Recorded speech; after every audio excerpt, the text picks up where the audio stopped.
don't even know where to start, but might as well start at the beginning. Reports are West Ham have accepted a bid of £12 million plus add-ons for Grady Diangana. Absolute bullshit. In fact, that was my reaction when I first saw the report. That was literally almost my exact words. Some guy, some journalist from the Telegraph, done an article on it, and I was so convinced. My first reaction, I was like, that is bullshit. There's no way. I mean, my expectations for the board are low, but even I didn't think they would be that stupid. I did not think they would be that stupid as to sell a homegrown, talented young prospect like Diangana, someone who was all excited to see come back into the side, for so little to a rival. I didn't think that, and I ended up saying, to the guy, you're blatantly lying. I called him out. She said, you're blatantly lying. Turns out I might owe that guy an apology, because that story has been picking up serious steam and spreading like wildfire, to the point of, Claret and Hugh, Sean and that, as people who are sort of notoriously in favour of the board and notoriously support the board and tend to spin things in their favour, have come out and said, yeah, it's pretty much true. They've talked to club insiders and it looks like it's true, although they're trying to say 18 million, which is a bit of spin in itself, because 18 million pound, if you say 12 million plus 6 million add-ons, that's 12 million pounds. And I've said it before, I don't count add-ons. I do not count add-ons. Don't sit there and tell me we're getting 18 million pound from, because we're not. That 6 million pounds is money we may or may not get, based on England call-up, goals, assists, all that shit that might not even happen.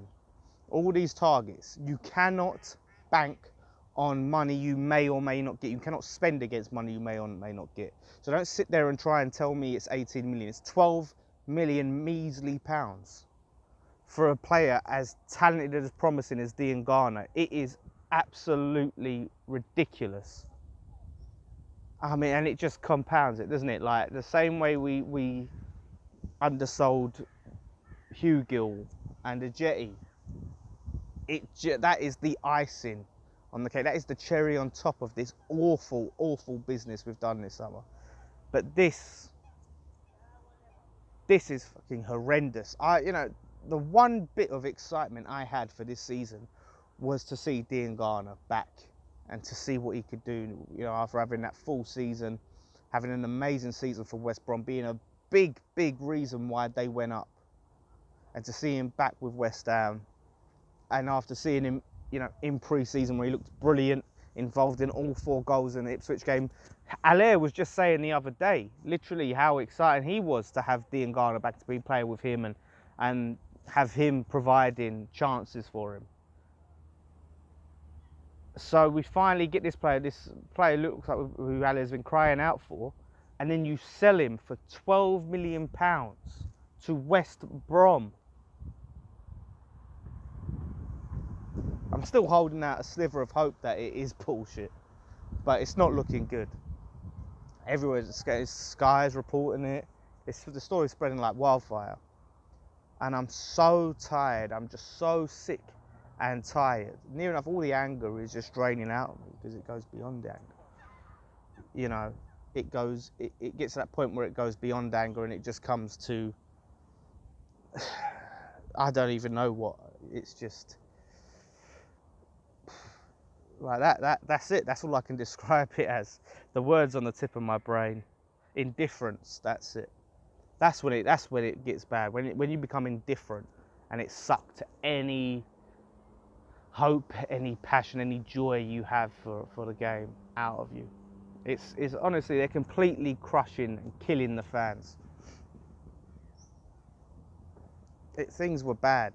And the stories of us being broke, I'm actually starting to believe are true now. I thought, we must have some money and they're just trying to spin this "we ain't got no money" story as an excuse to not spend. But I'm starting to believe it's true. And then that begs the question, how the fuck are we broke?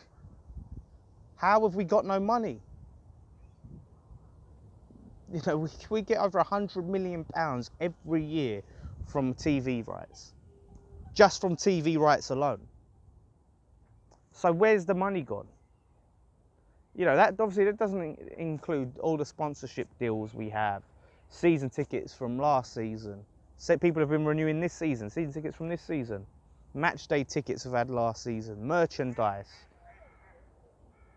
Where is all that money going? We've saved a lot of money off the wages, like these past couple of seasons. We've saved loads of money. Carlos Sanchez, Zabaleta, huge money there was on. Andy Carroll on over 100 grand a week. Hernandez, 150 grand a week. We've just lopped off Ajeti and Hugill, who combined were on almost 100 grand a week, which is baffling. So we're saving a massive amount of money on wages. How are we so financially crippled? And I just don't want to keep hearing about 200 million Pellegrini, 200 million Pellegrini. People keep blaming Pellegrini. Like it's Pellegrini's fault. It's Pellegrini's fault we're in this. Bollocks. People want to talk about 200 million. We'll talk about the net spend. Look into the net spend. And this is 10 years they've been owners. 10 years they've owned this club. And they've had a significant spend for what? 2 seasons out of those 10 years? You could point to really, it was the first season under Pellegrini was the one they had that significant spend. So all that TV money, all the money they've had these years, what, 9 years in a row of being in the Premier League, and now all of a sudden we're broke. I thought they saved us from that. We had the Icelandics, who some people like to slag off. I believe they had the right intentions, but you know, the Icelandics bank crashed, and that was it, bankrupt. And then these were supposed to have saved us from that. And now they look like taking us to fucking near enough bankruptcy again. Taking us to financial ruin. They are so incompetent. So, I don't know how some people can't see it. They are so incompetent, so unfit to run a football club. And they've proven it time and time again for like 20 odd years that they've been in football. 30 years or even. They have proven how unfit they are to run a football club. And there's some people that still back them. It's astounding. Diangana, man, he was someone, like I said, fans were excited to see. He's a talented player. You know, you've got Yarmolenko and Lanzini and Snodgrass there. And you sell Diangana for £12 million. Look at it. This is the thing. If he fulfills all of those clauses, right, to raise it up to £18 million, then he would have proved that he's not an £18 million player. He would have proved he's a £40 million player. If he becomes like an England international, bangs in a load of goals, assists, all of that, he would have proved that he's worth way more than £18 million. So the maximum we can even get for him is £18 million. It is horrendous business. And again, it just points to the fact that we're broke. And we moved at this stadium because it was better for the club financially and would help us compete on a financial playing field of teams pushing him for Europe. Listen, you have to use their words against them. Whether anyone believed it or not, that's what they said. They sold our ground, they sold our home on the cheap for £40 million, which was then sold for a massive profit after that. Serious questions need to be asked, and we know Sullivan's involved in property. So it wouldn't surprise me if you looked into it, if he didn't have some money in some of them properties that was built on the grave of Upton Park.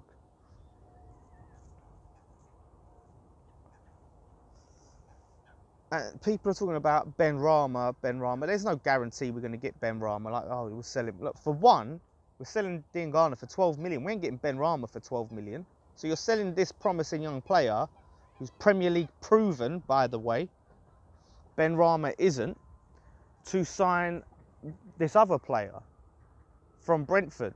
Again, apparently, what I've looked into it, both Ben Rama and Diangana are Will Sorthouse clients, by the way. So he's going to get a massive payday either way. He's laughing all the way to the bank.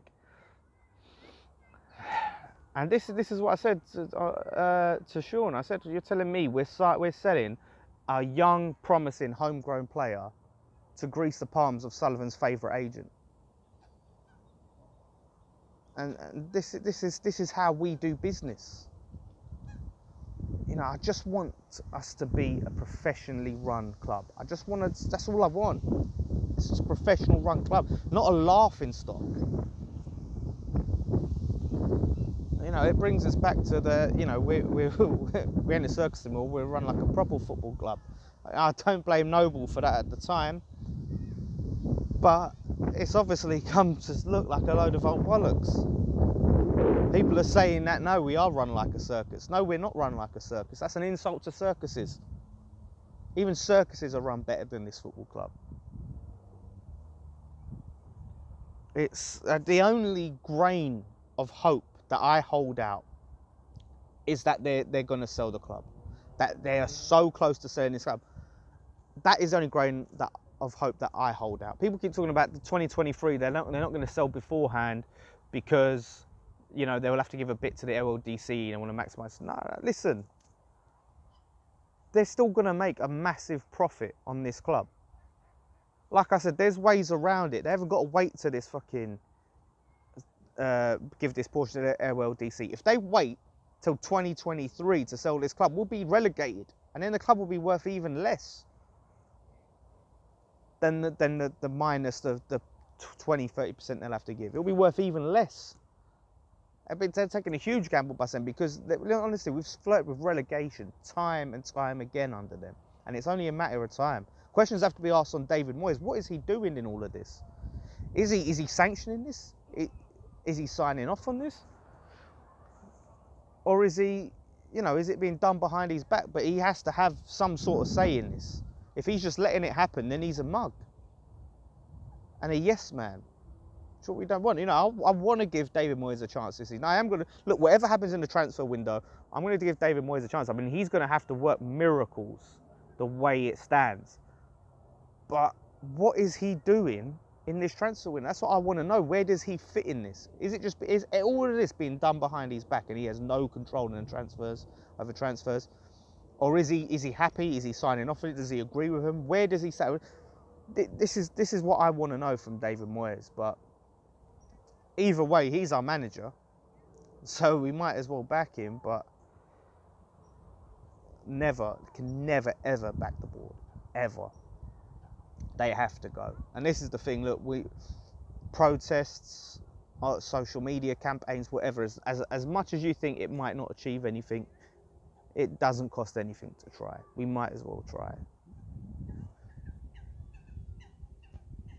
Because the alternative, you know, is far worse. So if we can get the media talking about this, we know they've got fragile egos. So we can get the media talking about it, again, put that pressure on. What have we got to lose? You know, and I would rather take a chance. People can say, "Oh, what if we get, you know, bad owners, or they sell us to bad owners?" I'll take my chances. I will take my chances. Honestly, these people are scumbags. I have so much disdain for these owners. And honestly, the Declan Rice sale is just round the corner. Don't be surprised. Really, don't be surprised. Honestly, but we'll see. Look, Ben Rama's the next link. I might do a video on Ben Rama later, but at the moment, I'm just so fed up. Honestly, I just want to talk about positive stuff. There's nothing positive to talk about. When people say you're negative, you're negative. What is there positive to talk about? I want to be positive about the football club. I want to come out and talk about, oh, we signed this player and this is all great and everything's great. I hate having to keep talk about negative stuff. That's why I've hardly done any transfer videos over the summer, because I don't want to keep talking about, you know, negative stuff and keep feeling like this. I haven't got the motivation to do it. But we have to keep putting the spotlight on this. Honestly, don't let up. Like I said, whatever it takes, whether it works or not, we need to try and get them out. And I would love to see someone try and defend them. I would love to see it, because you just embarrass yourself, honestly. But they're very few and far between. I honestly think the majority of people want them out, and honestly, they've got to go. The best thing they can do is find someone with money, sell up, and have a peaceful life. Honestly, you do not want to leave this to your kids. Do not burden your kids with this club, Gold and Sullivan, because boy, like, you guys, people sort of don't go as hard on you guys because of your age. Imagine if, you know, little Sullivan Jr. and his brother owns it, and Gold's daughters and that. Honestly, do not do that to your kids. Sell the club. It's going to be a long season, guys. It's going to be a long season.